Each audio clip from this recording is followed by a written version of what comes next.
tuning in to another edition of the All Cardinals podcast. My name is Donnie Drew, joined by my co-host Kevin Hicks. Before we get started, go ahead and follow our work at allcardinals.com or si.com/NFL/Cardinals. Follow Kevin on Twitter at khicks_21 and me at Donnie Drew. And Kevin, the Cardinals practiced for the final time today, week 1. The time for talk is over, my man. In 2 days, we will have Arizona Cardinals football for the first time in 2023. But before we get into all that, how are you?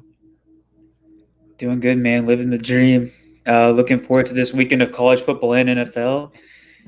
It's going to be a wild ride. Let's see how the Cardinals look. Let's do it. Yeah, no, it's a good time to be a football fan in the Valley. Really excited for the Texas-Alabama matchup tomorrow. I think that's 4:30 Arizona time. And then obviously our Arizona State Sun Devils do play Oklahoma State at home. So if you're able to go and catch the game there live in person, let's try to get a good environment out there for our guys. And then a short turnaround because 10 a.m. on Sunday morning, our time. The Arizona Cardinals are going to be playing football. It's been a very, very long offseason. And I guess we can kind of like start from there. I wanted to do almost like a State of the Union address for Arizona Cardinals fans heading into 2023 and just an overall outlook of this team. Maybe not just for this year, but maybe for the future as well. 4-13 season, Cliff Kingsbury gone, Steve Keim gone. You got Monti Ossenfort, they got Jonathan Gannon. Didn't do a whole lot in free agency. I think we all kind of expected that. Had a phenomenal 2023 draft. I think 3 rookies between Keitrell Clark, Paris Johnson, and Michael Wilson are expected to start day 1 on Sunday. The outside narrative of the Cardinals is not very good for this upcoming season. I don't think they're going to be a good football team. I can't really give you like a win-loss projection record right now. I know Vegas has them. It depends on where you look. 3.5 or 4.5 is usually the number you'll get. But the lowest in the NFL, no matter where you go. Give me your overall thoughts on this team just heading into this year. It's not a great roster. I think it was kind of designed that way, though. Yeah, no, I totally agree. I feel like this season shouldn't be measured by wins or losses. It should be measured how the guys compete throughout the season. Because last time a situation like this happened, Steve Wilkes got fired after 1 year. It was pretty apparent about halfway through the season that the team wasn't fighting tooth and nail for him, and a change was needed. Even if Cliff didn't end up being the right choice, you needed to make that change regardless. And I'm hoping that the guys go all out for Gannon like it looked like they were willing to during the preseason, but preseason is totally different. And I also wanted to say that I think it's absolutely ridiculous that people are saying the Cardinals are going to be in comp with like the 2017 Browns, the 2008 Lions for worst team in NFL history. Like, if you look at the roster, it's not good, but there's enough talent there to separate them from a team that was headlined by Deshaun Kaiser. You got Hollywood Brown, you got James Conner, you got Paris and DJ, you got Zaven, you got the 2 safeties, Buddha, Jalen.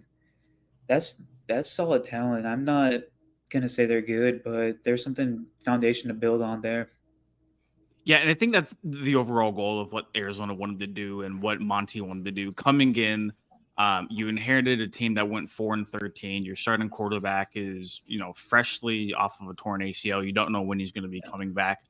The last offseason was the time to completely tear things down and build it from the ground up. And I think part of that process is getting rid of the players you don't need. And, I hate to keep reusing this phrase, but like building from the ground up, ugly times are going to be needed before things will get better, right? I mean, like you don't like completely tear down a roster and then go 9-7. Yep. It's just it doesn't happen, right? I don't think the Cardinals are going to be a surprise shock team for anybody heading into this season.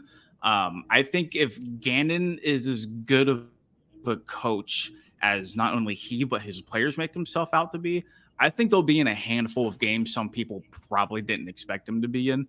Like for example, week 1 coming up, I wouldn't be shocked if the Cardinals won this upcoming week. I'm not sold on Washington completely as a team. I'm not sold on Sam Howell as a team. Granted, the stretch after that with the Giants, the Cowboys, and the 49ers, that's a gauntlet. And I don't think we need to hold our breath on any of those teams. But I mean, like, if you look at what Monti Ossenfort done, even like heading back to the draft, there was a lot of talk of whether or not the Cardinals should stay at 3 and take Will Anderson or move back and potentially get some more draft capital. They ultimately got their guy in Paris Johnson, who looks like a franchise right tackle moving forward. They got an extra first round pick from the Houston Texans, who, by the way, are not expected to be any good either, right? So there is definitely potential for them to have 2 top 5 picks, if not number 1 or number 2 in 2024. I think from a general manager standpoint, going from Steve Keim to Monti Ossenfort, although it's early, it hasn't been a full calendar year, such an upgrade though. Oh yeah, it's undeniable because even in Keim's good years, he won Executive of the Year his first year as GM. He still never drafted well. It was pretty obvious that the scouting department was a mess from top to bottom.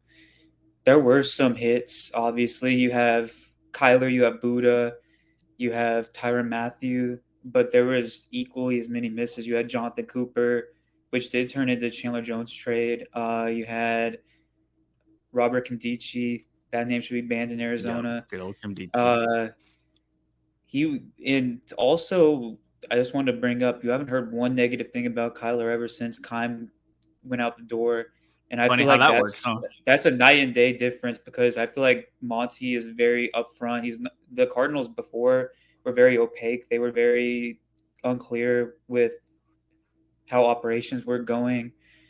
And I feel like with Monty, he holds accountability. He is upfront about things like he was with the Isaiah trade. And also, I feel like I can't say this with total confidence, but I feel like he's not a guy that would backstab because I think Keim started leaking out bad stuff about Kyler to try and save his He's own still job. talking about Kyler to this day, and he Yeah. hasn't been in the Yeah. GM seat for 8 months now. Yeah. I feel like he did that to save his own hide, which is kind of funny, ironic because the Kyler pick literally gave him 4 extra years on the job. But hey, we only talk so much about the past. It's all about the future now. Right. And I think future indeed, when you look at the Cardinals, what they're building, I think it's 11 or 12 draft picks they have next year, a bunch of salary cap space. And I want to bring up the flexibility of what they can possibly do because I think they're in a really good spot in terms of Kyler Murray. They will be in a position, most likely next offseason, to either go get a new quarterback if they don't like what they see from Kyler, or if Kyler turns out to look like the franchise guy everybody here should want him to be, they're going to be in a position to go get talent and to piece around him and build him moving forward. I think they're set either way. Monti Ossenfort did a very, very good job assembling his team and his lineup for 2024 and moving forward. And I just think 2023 is going to have to be that sort of like bite the bullet year, you know? Yeah. I do feel like it's a win-win situation going forward, though, with the quarterback situation because Kyler has been inconsistent in his time in the league, but at Mhm. his highs, he's been a top 5 quarterback. He's been near the top of the MVP discussion. And honestly, at this point, I just feel like all the vitriol and hate aimed at him is just unnecessary. I feel like he's become severely underrated. He's getting thrown in discussions with guys like Mac Jones, guys like Derek Carr that have no business being in conversation with Kyler. He's more in the Dak Prescott convo, if you ask me right now. And his upside's still through the roof. People act like he's a finished product, but he definitely is not. And if you decide to move on with him, get Caleb Williams, build around a rookie contract with generational talent there, that's fine too. You probably are going to get a good return for Kyler from a team that really needs a franchise quarterback. So So I can think I you're in a just great say spot either Caleb way. Williams is not going to go back to school. If No, if no. Caleb Williams forewent the opportunity to be the number 1 pick, which is something he admittedly said he wants to do, if he opted to not go in the draft this year, he would just be delaying a massive, massive payday for him. I mean, Joe Yep. Burrow just got paid yesterday, right? It was a 5 year, 200 something. He's getting paid like It's like 55 million 270. a year. Yeah, Yeah. and like 220 of it is guaranteed. And you Yeah, think and also Caleb Williams in like 4 years time down the road isn't going to like multiply that? Come on. No.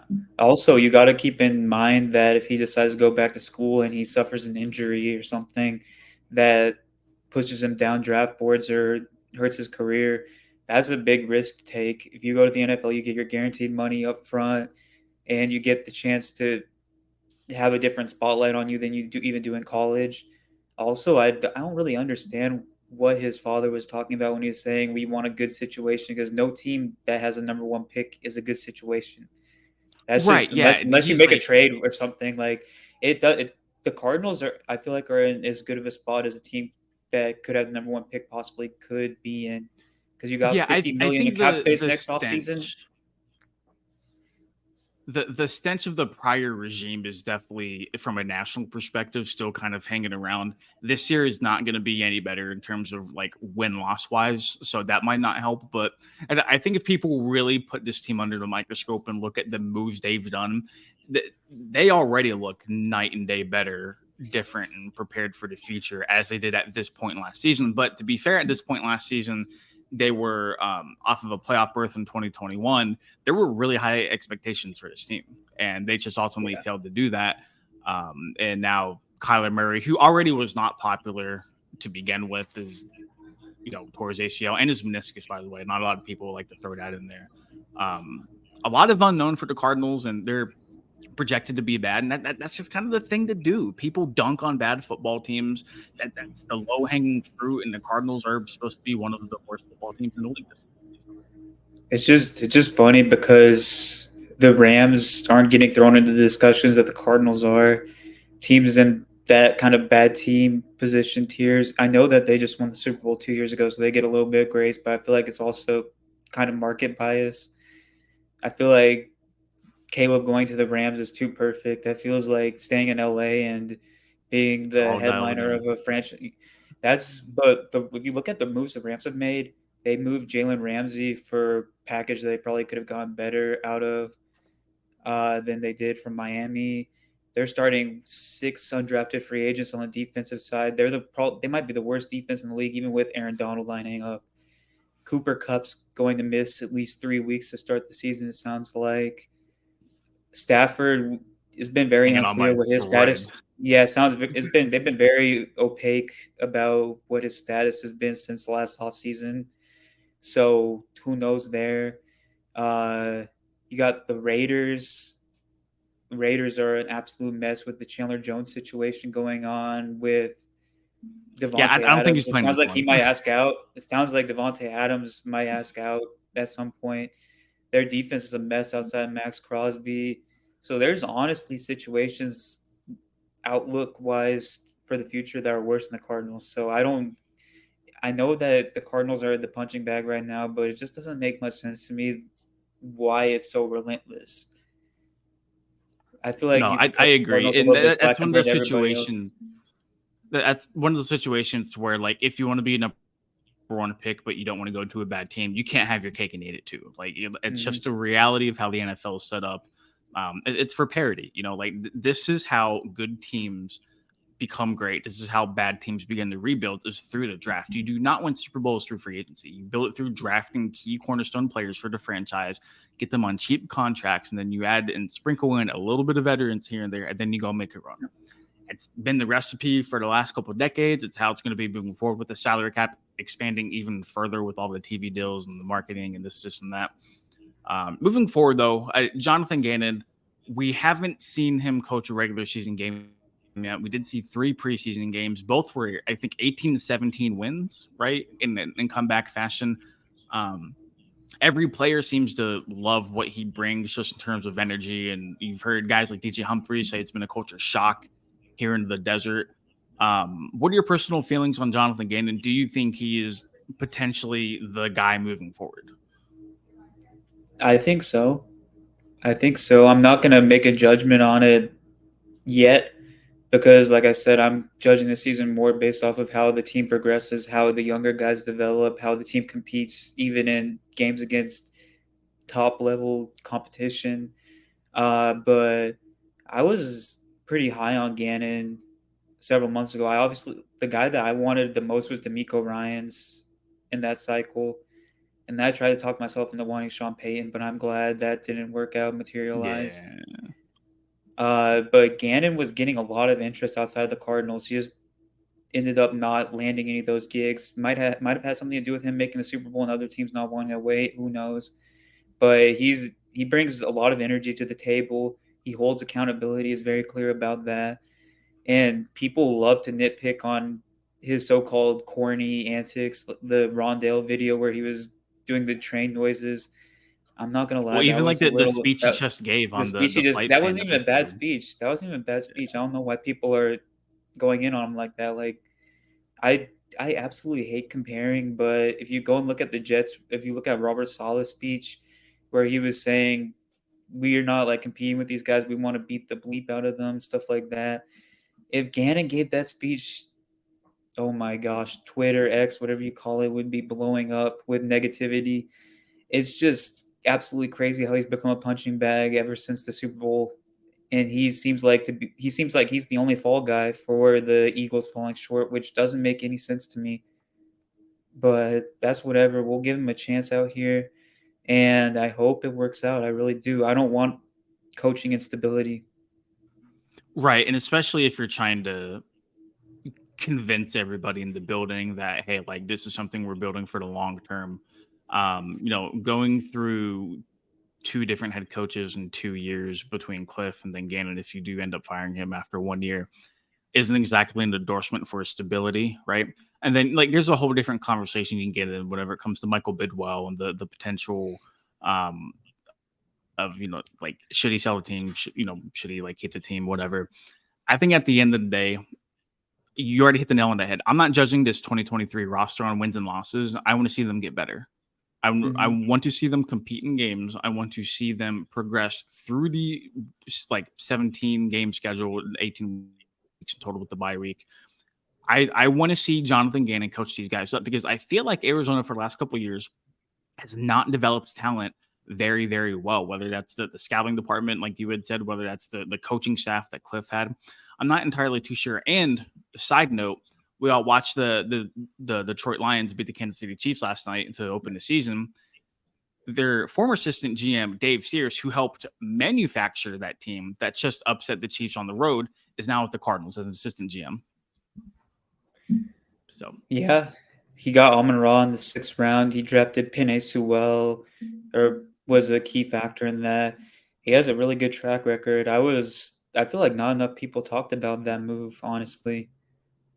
And it's reflecting now because I'm really high on Paris. I'm pretty high on BJ, even though he might not start right away. I really like that upside as a speed rusher off the edge. Uh, Garrett Williams, he's coming off an once injury, he's but I like healthy, him. people have really He's high expectations for him. because he was supposed to be a fringe first, second-round pick, and he fell all the way to the third. So that should be considered a steal if things materialize there. Keitrell, he doesn't look like a 6th-round rookie that mostly played the slot in college. He looks like a totally different player already. Michael Wilson, we already know about that. We're both stupidly Yep. high on him. This draft, like you go back and look at Kimes drafts, like I'm not gonna lie, the 2020 draft I was really high on at the time because I really like Josh Jones, Isaiah, the D Hop trade, all that stuff.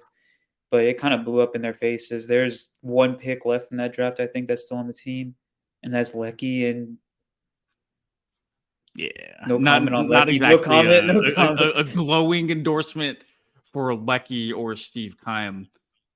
Yeah, I think you're right, man. And even like if you want to dive deeper into this past chat, I think Jonathan Gaines certainly has potential to become a fringe starter for this team moving forward. Obviously, he's on IR, and we won't really get to see him this year. But like just projecting for the future, I think it looks really, really well.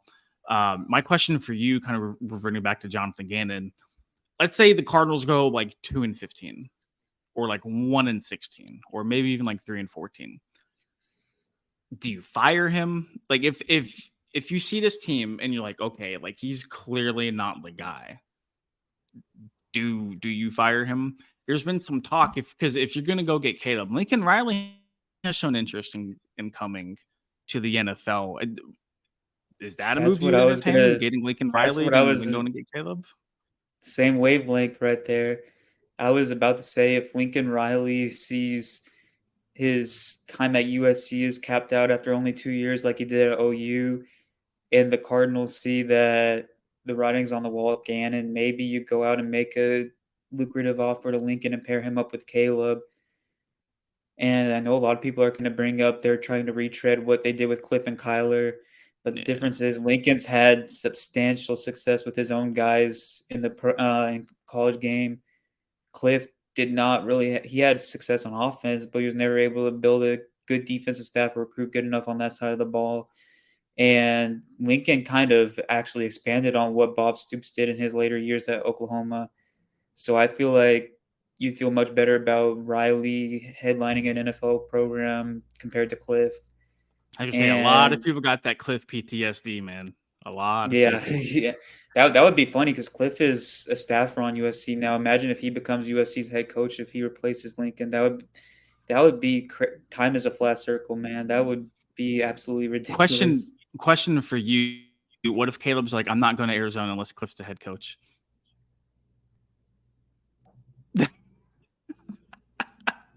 I'll let No you sit on comment. that. I'll let No you sit on that. We comment. can talk about that another day. If that's not going to happen, but if it were to happen, I would camp outside the team facility the night before, and I would be front row for that press conference because that would be so amazing. Moving on, though, I mean, it like Gannon. My not problem. My hesitation with the Gannon hire was it's such an offensive league moving forward, and if you do, let's say Drew Petzing is brilliant offensive mind, he's going to get hired on as a head coach somewhere else. And then you have to replace your offensive coordinator. If he was your head coach, like Cliff should have been, except better, you wouldn't have to worry about that. And you could just cycle through defensive guys, kind of like the 49ers have with Kyle Shanahan Mhm, running the show, kind of like Sean McVay in LA and, so on and so forth. mhm, Um, Not that Petzing is going to be this like phenomenal guy, but I mean, vastly different ideologies than Cliff.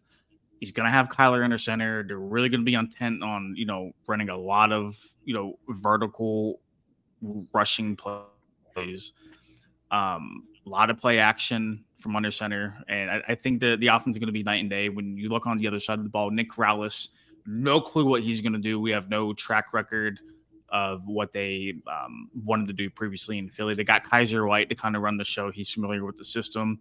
Isaiah Simmons is going to be that single high safety. He's out of the picture now. So a lot of question marks on a very, very young and experienced staff. Do you have any I don't want to say like predictions, but like expectations for them heading into 2023?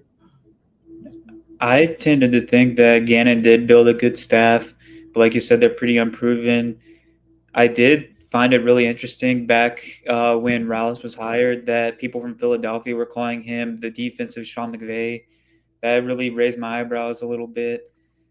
I know that a lot of people would say that's an oversimplification just because he's another young guy that's pretty innovative, but I actually like his upside, and I think that what Petsing brings to the table it might not be the most exciting brand of football necessarily, but exciting doesn't always equal good. So, Right. I mean, at I mean, times Cliff Cliff's played an offense was exciting brand very of football. exciting. His offense was very exciting at some points, and that didn't work out. So, if Petsing's more back to the basics approach works out, that's great. I don't, I could not care less about how you move the ball as long as you put the ball in the end zone. That's all I'm gonna say. Yeah, So, I think the Cardinals know what they have, just in terms of like personnel. They know they have, when healthy, a very, very good running back in James Conner.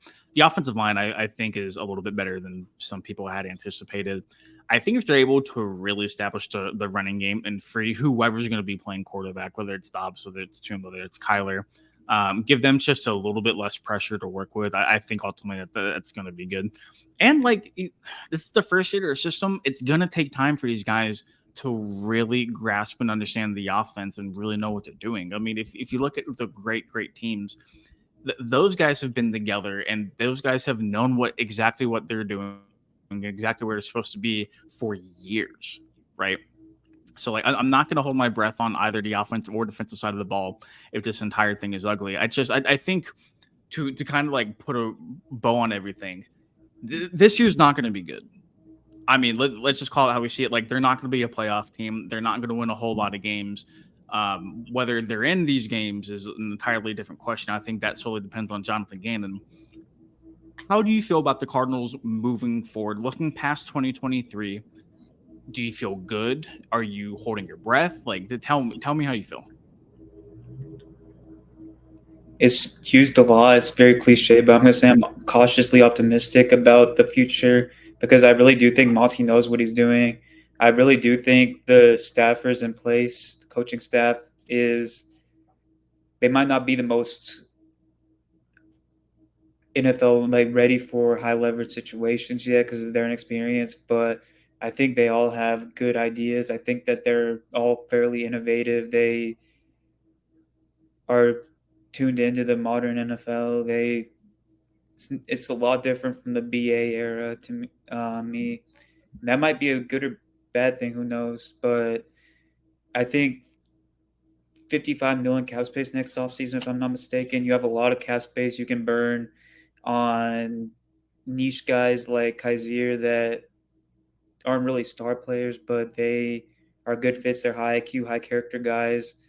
They can play. They're not third stringers. You can go for big fish if Bidwell is willing to spend that money. We'll see. We'll hold our breath with that one. You got an absolute load of draft picks coming up, Yep. and the way the draft in 2023 went, the draft isn't an exact science, so you're not always going to hit on every pick, but it seems like you have people in there that actually know what they're doing on a consistent basis now, so that's reassuring. And regardless if you have Kyler or Caleb under center, you're going to be good at quarterback, hopefully. So I really do feel good about the future. It's just a wait and see this year. I think this year is going to say a lot about the trajectory of the team going forward. And honestly, the Niners and Seahawks both are good right now, and they have really good futures too. So that's something to look at as well. It's going to be tough to compete against those two. Yeah, I think if I'm a Cardinals fan, I think cautiously optimistic is probably the right phrase I would use too. I would be excited. I mean, the Cardinals for as long as I can remember. Um, I'm not from here. I'm not from Arizona. I moved here in 2012. They've always been kind of this joke, right? But besides 2008, besides 2015, they've always been a joke. And now it finally feels like they have some sort of direction, like some sort of game plan for the future, where that might have not always been the case in years past. I think a lot of people saw the writing on the wall with Cliff. I think a lot of people saw the writing on the wall with Kime. I feel good with Monty at the helm. Jonathan Gannon, I like the end he brings. I'm still kind of, I want to see it. He talks a big game. I want to see him back it up.